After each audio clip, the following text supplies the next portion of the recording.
चला आता आपण इंग्लिशची ऍक्टिव्हिटी घेणार आहोत. आपण जे शब्द शिकलो की नाही, in, out, in front of, ते तुम्हाला किती समजले ते मी बघणार आहे.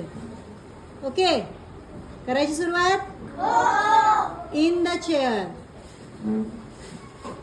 अंडर द चेअर, अरे वा, in front of the chair, good, behind the chair, good, between the chair, अरे वा, नियर द चेअर, नियर म्हणजे जवळ, तुम्ही खुर्चीच्या जवळ कुठेही उभे राहू शकता. Very good. आता ओव्हर द चेअर नाही करू शकत. का बरं? कारण आम्हाला उठताच येत नाही. उडता येत नाही. बरोबर, ओव्हर म्हणजे अधांतरी तुम्ही